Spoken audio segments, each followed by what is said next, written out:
Hi, I'm Glenn Darcy, Vice President of Product Management for Arturia. Today I'm going to show you a little bit about using MiniLab with Ableton Live.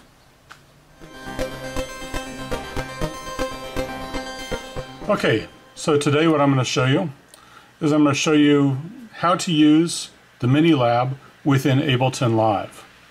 Now, first thing you're going to need to do is go to our website, www.arturia.com, and go look under the MiniLab section. You'll find that under the hybrid synthesizers, and go to the resources page. And within the resources page, you'll see that there's a area where you can download an Ableton Live script.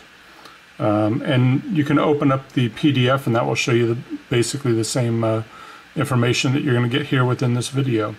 But follow that, because that'll give you the exact places, locations to drag the files into on your computer. First thing we're going to do is we've got the MiniLab plugged in, and so I'm going to go up into Live. I'm going to click on Preferences, and I'm going to choose MIDI Sync. So within here, I'm going to go up to Control Surface. Now what you can do is, after you have that file installed correctly, you'll see Arturia MiniLab shows up. On your input, go choose MiniLab, and on the output, Arturia MiniLab. Now also on the MiniLab, I like to have my remote and track settings turned on here. So now that I have that, I've really got this thing connected. And what you'll see is these 8 encoders down here are all set up for track level controls by default. So if you see on screen, I've got 4 different tracks going. So you see these first 4 knobs will go to those. If I add some more tracks, then you'll see I've got all 8 that are working here. And let's go directly to some of the control functions. So these control the first 8 tracks worth of volume levels. These 8 knobs control specific devices. Now each device within Ableton, each instrument, each effect, everything already has mapping for controls.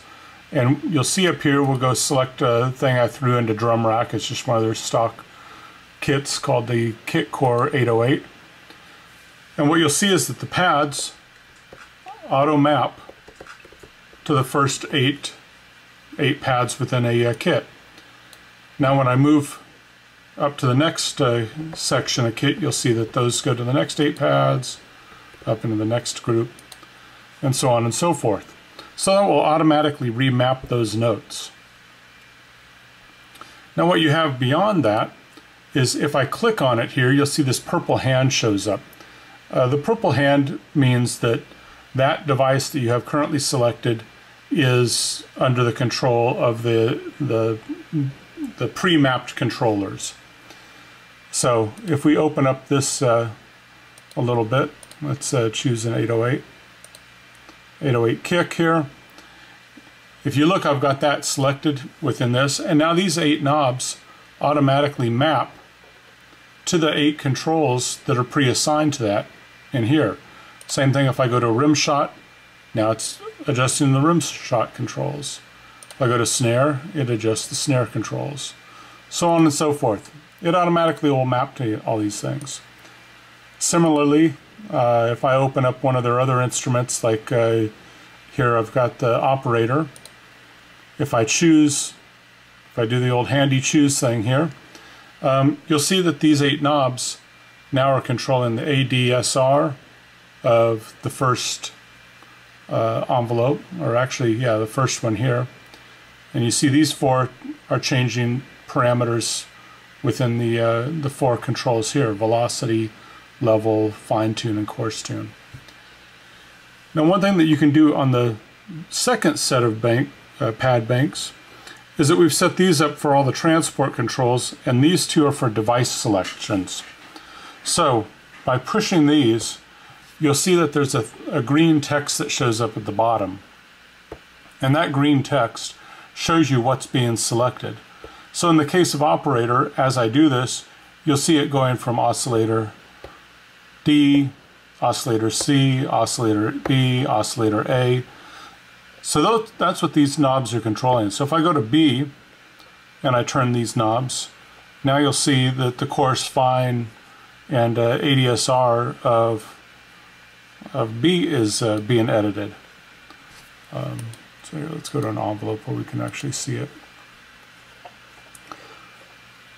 Now if I can choose C, nothing happens until I go select it. Now I'm choosing C and I'm editing C. You can keep on going. In this thing it'll go into the LFO controls. So you'll see amount controls, rate controls, wave shapes. You can go into the filter controls, pitch modulation. Each instrument's going to be a little bit different. If we go up in here, I'll pull down an audio effect, one of my favorites, filter delay. And you see we've got the hand. We go here, now we've got the hand here. Go here, we've got it here. And you'll see that it automatically maps to the filter delay controls here. So this is very handy.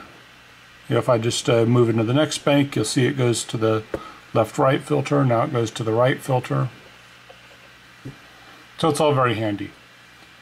So further than that, now you can go into controlling other instruments, third-party plugins. So I'm going to use Prophet V here. Now you can see I've got it selected, and you've got the purple hand, but nothing is assigned at this point. If I open up this triangle here, you'll see that there's nothing here. It says to add plugin parameters to this panel, click the configure button. So we want to add which controls in Prophet V we want to control.